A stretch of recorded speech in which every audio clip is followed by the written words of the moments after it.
Hey y'all, welcome to Inflect. I'm Michael Daehne, and on today's show, I'm joined by Renee Cline, VP of Business IT at Solventum, a global medical technology company spun out of 3M. Renee has one of the more unique origin stories you'll hear in IT leadership, with a journey that started in a chemistry lab and landed in the C-suite. In our conversation, we dig into what modern IT leadership actually looks like, why soft skills matter more than ever before, and how to build a real partnership between business and IT. Renee also shares some great advice for leaders at every stage of their career. I hope you enjoy my conversation with Renee as much as I did.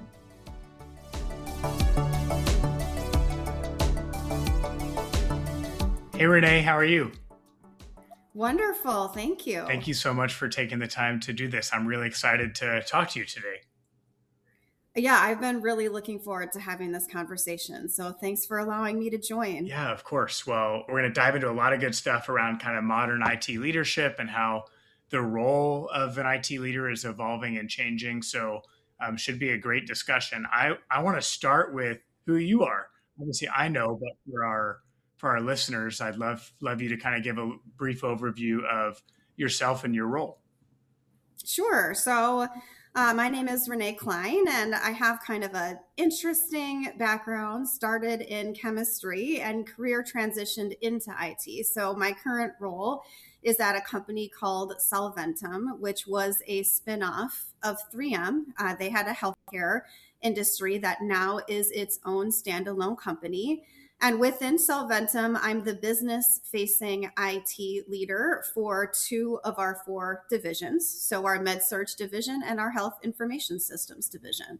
Nice. So I want to double click into I started my career in chemistry, which I think when you and I first connected, I was like, this is interesting. Tell me more. So like PhD in analytical chemistry to now leading IT and enterprise transformation. How did that happen? Like, how did you end up here? I know it feels like a wild shift. I think that I've just always leaned in to new experiences. I've always been open to doors that open for me. I've walked through them. And so I think it's rooted in my first job was at a startup company that had only 8 employees. So we're talking grassroots kind of organization. Because of the size of that company, I landed in situations I wasn't familiar with several times, and it gave me a lot of confidence to step into new spaces. So when I was at 3M, I was doing chemistry for a very long time. I loved that role. I loved everything about it, but I also wanted new experiences that were outside of science.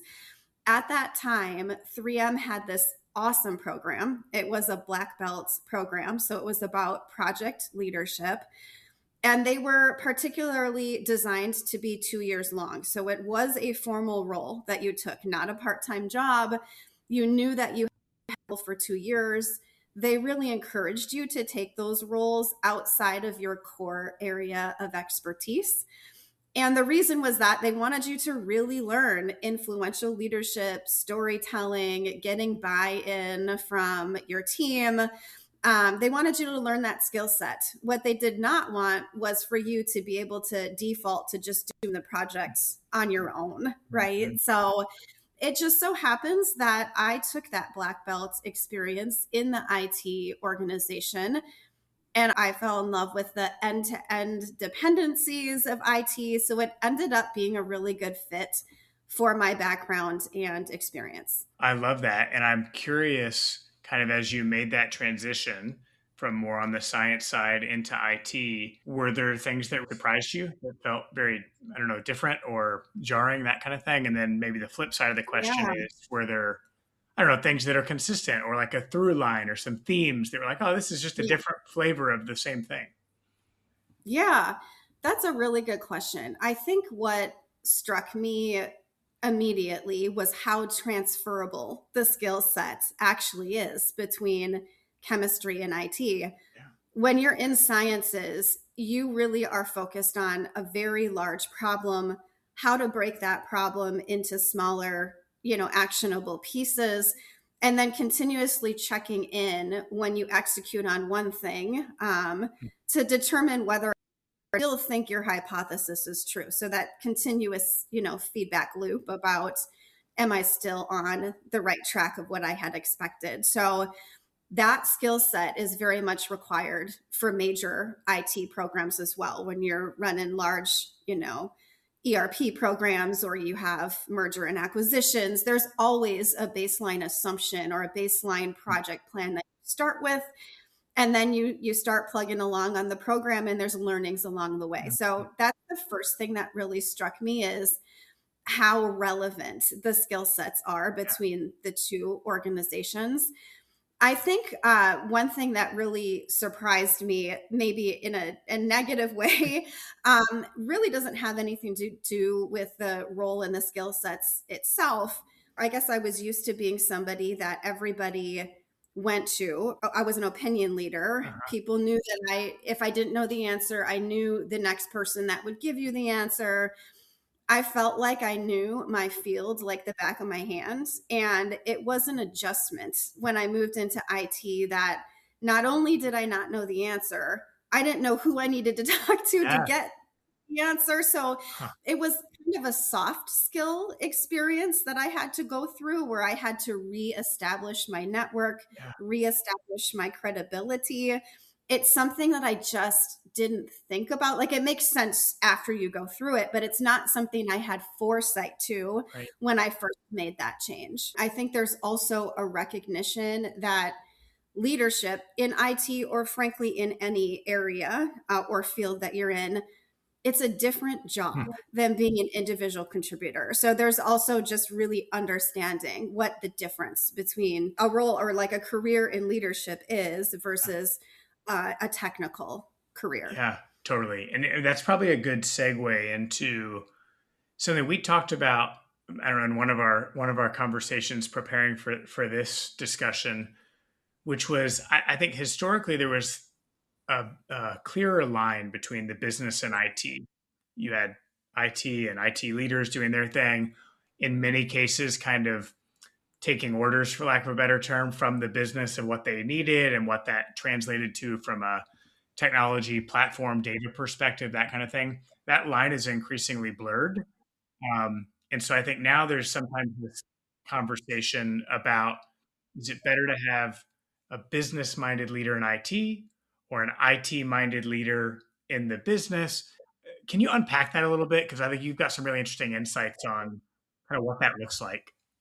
That's a really good question. I think, just generally speaking, our world really is evolving. It depends on how each company is structured and how they're running themselves.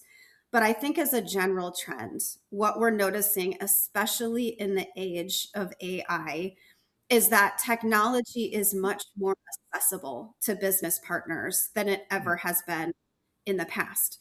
So where IT used to really control a lot of IT, it was because there was core expertise that was required from an IT organization in order to build new applications and do things like that. But now these AI solutions are allowing citizen development, or they're really allowing anyone that's curious to go and build these things.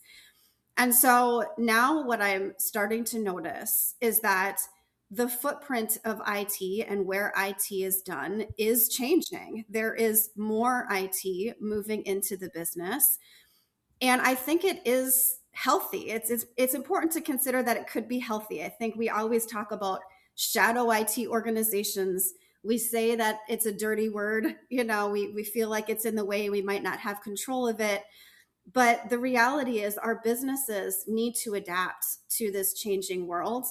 They need to move at the same pace of the world that we're living in as well. And we can't create a situation where IT is a bottleneck or a barrier. So for me, it's more about, how do we enable these businesses to successfully lead IT programs? Because program management in IT actually is different. It's hard to just throw a standard project manager on top of that stuff. There are regulations that need to be thought through. There's data flows that need to be thought through. So it's more about building the right competency within the businesses so that they can run technology more sustainably themselves. Yeah. And then I'm looking at standard IT organizations still having a really important role in enterprise applications, running ERPs, running infrastructure, and still running the governance and processes around IT that's being deployed, no matter where it is being deployed in the company. Yeah. I love the way you're talking about that. And I think this idea of shadow IT, it has always kind of been a dirty word, like you said. And I think increasingly the conversation with a lot of our clients, I think you and I have talked about this, is like, how do you have sanctioned IT or enabled the technology in the business, or pick your word, where it's like, there are some guardrails, there's some platforms, some standardization, some governance with a lowercase g. I think governance with a big G is scary too, but like you're putting some structure in place so that it can work at an enterprise level and you're able to connect across systems and you've got strong data and a good foundation for AI and all that, and you're not being a bottleneck, like you said, where everything Yeah. has to go through this rigorous, like, did IT approve it or not? Because to your point, Yeah. it's not like define the business strategy and then what tech do we need to enable that. It's more like how is the technology capability informing the business strategy and vice versa, and it's much more of a kind of an iterative co-created process than a step one and then Yeah. step two kind of thing. Yeah, I mean, what does not go away is that we have to partner. IT and the business needs to very closely partner on what the future looks like. We need visibility of what's being developed. We do need to make sure it's congruent with the technology Mhm. footprint that we want. We still need to make sure it's secure. All these things don't go away just because the operating model shifts a little bit. Right.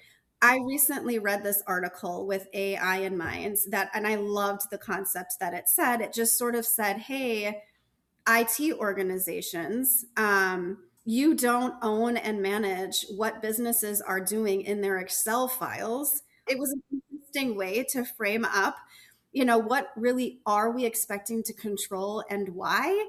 And what are we expecting to just offer as a tool and support the tool and how that's Hmm. sustained instead. That's a great, I think, jarring, for lack of a better term, way to be like, oh, yeah, Yeah, we of course wouldn't have thought about it that way in the past. right.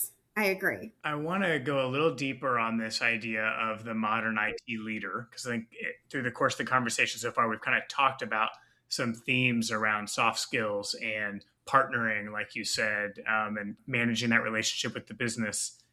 If you were building the ideal IT leader from scratch today, if you're going to go into the lab and Hmm. create an ideal IT leader, what does that profile look like? What's Yeah. non-negotiable? I think the most important skill set that you need to have in your back pocket to be an IT leader today is critical thinking, Hmm. especially in the world of AI. I mean, I think for a long time, we've just sort of trusted that our systems give us the answer. But now it's a little more nuanced than that. And Mhm. I'll give you an example. It is because I had this firsthand experience is that we were doing a Super Bowl draft that I was invited to participate in. And I am not into football at all. So I my AI solution, I said, who's going to be in the top four? What is the final score going to be? I asked it to help me fill out my bracket.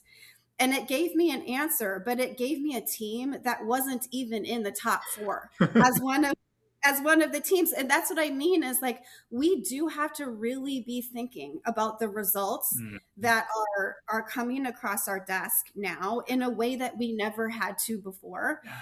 And so in leadership, not only do we need to get our mind around this ourselves, it's something that we have to really teach the people that are using these solutions as well. Yeah. And it's harder to diagnose problems now because it's not so straightforward as, oh, this integration is failing. We can't just Yeah. put Splunk on it or a monitoring solution on it and say this is the gap. There's Hmm. just more nuance associated with where these problems could reside and why we're not getting the results we're expecting. Yeah. Oh, what a great observation. And I think the point about critical thinking for AI generated outputs in particular really resonates with me. I mean, part of the challenge is that it looks so nice, It does. right? And so it's like it might be totally wrong, but Claude Mhm. sounds really sure about it, Mhm. or ChatGPT or Copilot or whatever you're using, or in some of these enterprise AI tools where it's leveraging a model and spitting out an answer. You should go focus on these customers or this market or this product or whatever. Um, it's kind of deceiving because it looks nice and shiny and well packaged, um, and Mhm. so it can be easy to not think critically about that. Have you heard the thing about asking one of these models about going to the car wash and if you should walk, drive, or ride your bike? I heard this recently, and it totally resonated with me. Which is, you go ask ChatGPT or Claude or whatever, "Hey, I'm going to the car wash. It's 100 feet away. Should I drive, ride my bike, or walk?" Oh, And it comes back interesting. and it says, "Well, you should walk. It's only 100 feet away." Why? Oh, that's Because interesting. I you're not haven't heard that. saying, "I'm going there to wash my car. I must have my car there for the visit to the car wash to be useful." And so I just think that's another good example that I've been using in different Yeah. conversations about prompting and context and all that, but also around, it sounds really confident when it says, "You should walk, dummy. Why would you not walk? It's so close." So Right. um, I think totally along those same lines around critical thinking. Yeah, I love it. Yeah. Um, Kind of building on that, I think as we've talked before, you've had some really interesting experiences in your career, doing M&A and divestitures and operating model design. Now you're kind of on the forefront of the AI revolution. Um, you mentioned critical thinking. Are there any other skills that really jump out at you that have separated those people in your career that really thrived in some of those challenging times? Yeah. I think you really have to be open and adaptable to a changing world. I do think that IT was a little bit, I don't know if stable is the right word, but it just was you capitalized things, right? You put something in place and you expected it to be live for 30 years. I mean, Yeah. for a very long time, right? But now IT is moving so quickly. I think it's caused me to really rethink, what is my strategy? Is it to put something in place and just do upgrades and maintain it forever? Or is it to make the design much more modular so that my strategy actually is, instead of upgrading, I'm constantly swapping out the pieces Yeah. to the latest and greatest, whatever is out there. Yeah. I think the build versus buy conversation is also interesting, again, because we really relied on core expertise of different vendors to build these SaaS solutions, which are getting cost prohibitive at this point. Now that build conversation, I think, is becoming a bigger part of the picture, a bigger potential Right. of how we're swapping these things too. So somebody that's paying attention to kind of what's going on in the world, someone that's really watching the lay of the land, not only understanding their own technology roadmap, but also understanding the technology roadmap of our vendors. So, do I need to build an agent if Salesforce, for example, is going to build that agent in 6 months, Yeah. right? So, like, getting intimately familiar with the outside world, what are their technology strategies, matching it up with our technology strategies, and really being open to change, right? I think the days of coming up with a technology roadmap for 10 years and just sort of executing on that 10-year roadmap are kind of Yeah. done, with the exception of things like ERP, obviously, Yeah. like that would be difficult to be switching out. Um, but I do think that we're going to need to be far more adaptable than ever we have been in the past to keep up with this changing world and remain competitive. Yeah, a couple things jumped out at me. The modularity. I think that's such a key Hmm. thing that increasingly we're seeing, especially with larger enterprises, where it's like, "Hey, let's make a lot of decisions that give us optionality versus Yes. one big decision that 10 years from now we will be unable to adapt from or with." Right. Um, Right. and I think building on that, I think you phrased it as openness to change. And Hmm. I was just talking to a CIO recently who was kind of recounting a conversation she had had with her boss, the CEO, where she was basically advocating for building something. And he kind of said, somewhat in jest, but I think also legitimately asking the question, like, "You've been telling me for 20 years we should buy, not build. Like, Hmm. all I've been Yeah. hearing is go to SaaS platforms, Hmm. embrace these big COT solutions. Like, what's changed? And it's like a lot has changed. Yes, it And so I has. think that can be challenging to say, hey, permission to get smarter or permission to evolve as the world around us is evolving. And so maybe something that Yeah. would have been true in 2015 or even 2020 is not true in 2026. Um, I think that openness to change is really a key thing. I love that you highlighted that. Yeah, I agree. That's exactly what is happening is we were making decisions with the best information we Yeah, had available at the time. And at the time, it really was move to the SaaS solution, you know? right. But now we have new data. We have a changing world. And so we need to adapt to what we see today. Yeah. Maybe one more question, then we'll do some lightning round questions. Okay. We've talked a lot about what leadership looks like, kind of in that role at the top. But something I have come to know and admire about you, knowing each other the last year or two, is that you care a lot about people growing in their careers, whether they're early career or the folks that work for you. I've seen some great stuff where you're really uh, promoting the growth of those around you. So, what's your advice to someone who's maybe early career and saying, man, I'd love to be in Renee's seat. I'd love to be in that role. What advice do you give folks that are earlier in their career?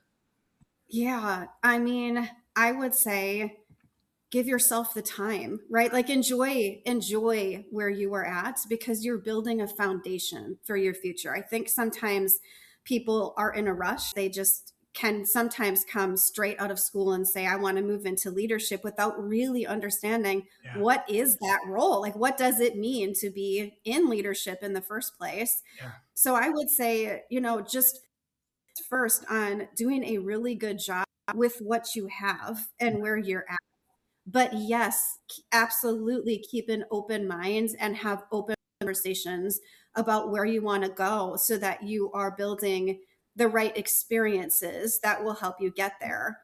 One thing that I will say that is something that a mentor once told me that resonated at the time was people need to be careful not to build themselves out of a role that they love, right? At the time, it seemed a little bit confusing. I was like, what do you mean? I for sure want to advance my career. But the reality is, a role in leadership is very different than a role as an individual contributor.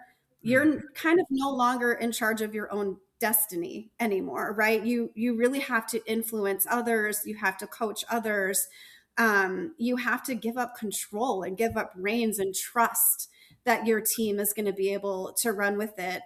And actually, the role in leadership, the higher you go, becomes much more administrative than you would expect, mhm. right? Yeah, So I do think that people that really, really love technology and they love coding, they sometimes can do themselves a disservice by advancing their careers because maybe they move outside of things they're actually good at or their core area of passion and expertise. So I do think it takes yeah, a little like pay attention, maybe shadow your leaders and just understand for yourself, is that actually mm, something that you want? Or is it the buzzword that you feel like you should be chasing? Right. Because I do think when people follow their passion, that's where success comes. Not because you're chasing the next job or not because you're chasing more money, but just doing what you love. yeah. Oh, that's great advice. So insightful and I think thought provoking because I do think for many people, myself included, you're going through your career and you're like, what's next? What's next? What's Hmm. next? Hmm. And sometimes you lose sight of why you like the parts of your job you like, Right. and Right. will a quote unquote promotion or a people management role or a leadership role, will that still fulfill the stuff you like? It Exactly. might, and if so, great, go for it, rock and roll. Hmm. But I think for a lot of folks, it's like, oh no, that actually sounds terrible. If I really sit and think about it, I don't want that. I want X or Y. So being thoughtful That's about that, okay. yeah, True, right? Like we need all right, different kinds of people. And sometimes like growth can mean different right, things. Growth doesn't always need to mean that we're just moving up a leadership track. You can start in one technology and then, move to another area of technology and another area of technology. These lateral movements are yeah, important to give you a well-rounded experience too. yeah. And that is also really valuable growth. Yeah, totally agree. Oh, I think that's awesome. Awesome advice. Okay, well, just a couple lightning round questions for you, and I'm going to skip past a couple I was going to ask because they were about kind of IT leadership characteristics and skills, which I think we've covered really, really well. Um, but I love podcasts. I love listening to podcasts. Are you a reader or podcast listener? And if so, do you have any favorite recommendations? I don't do podcasts, but I am an avid reader. I have a policy when I go on vacation that I first read a book about leadership before I go on my merry way on my Nice. vacation. So, one of my favorites is The Art of Possibility. Okay. Yeah. And it talks about really reframing things. And I'll give you an example. So it talked about an inner city school where people's primary focus are, how am I going to have my next meal? That's what they worry about. Yeah. And yet they're expected to show up in school every day and get an education. And like, it just seems so unattainable or unimportant Hmm. because they're worried about their food security, right? So when we talk about things like earn an A for those kinds of students, it seems like, why would I even try? Like, that is such an uphill battle for me that I give up before I've even started. Yeah. But then there was this teacher that came in one time and she said to her class, every single one of you has an A in my class today. You have it already. You have to do is keep it. Huh. And just that mindset shift completely changed the course of her statistics in her class because Huh. that it removed the barrier of it being unattainable. They Yeah. already had it, so it wasn't something they had to work for in their minds.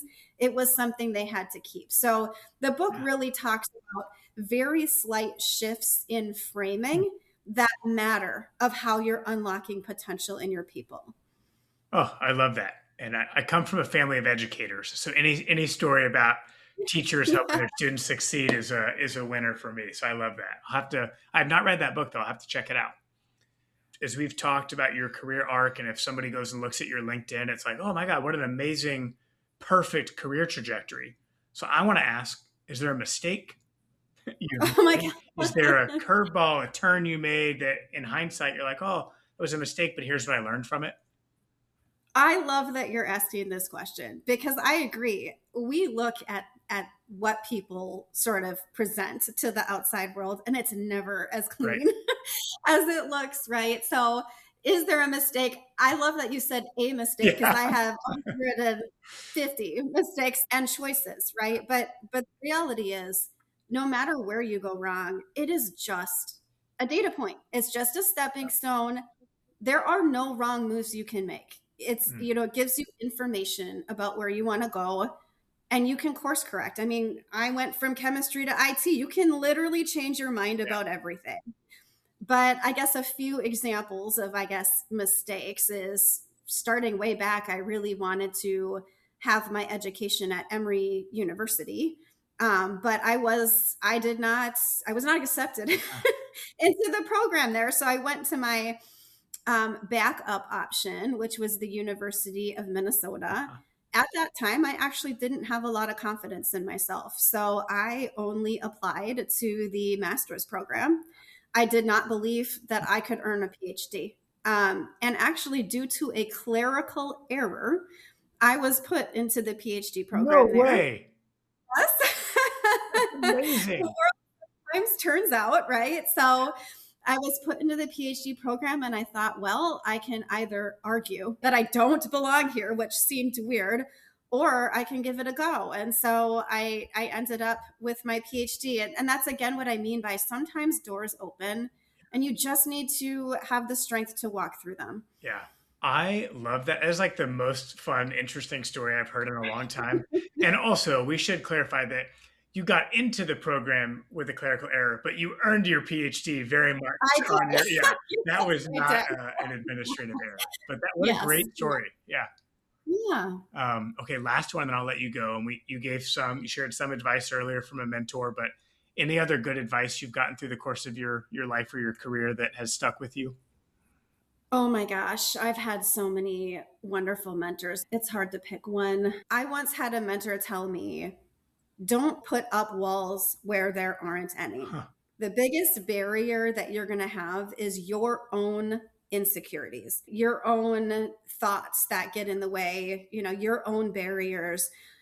She really challenged me to explore, first and foremost, what is the most Hmm. possible without ever saying that something won't work, Yeah. but don't jump to that right away. First, jump to, if I did have a magic wand that I could wave, what would this look like and how would this get done?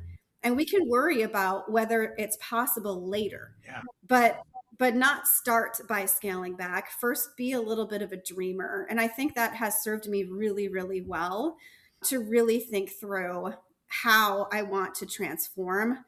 Oh, I think that is great. I think it's a perfect note to end on, to a very empowering thought for all of us about not putting up walls where they don't exist. I Mhm. so appreciate you taking the time to talk, Renee. I feel like we covered a lot of good ground on modern IT leadership and um, kind of what shadow IT looks like in the new world, and how to support our business partners as they're embracing modern technology. And then I think just all the stuff on kind of the soft skills and career growth and overcoming mistakes or clerical errors in one case. I think Mhm. that's all just so helpful, and I know our listeners will enjoy the conversation. So thank you again so much.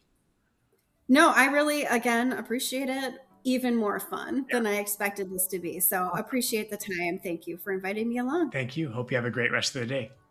You too.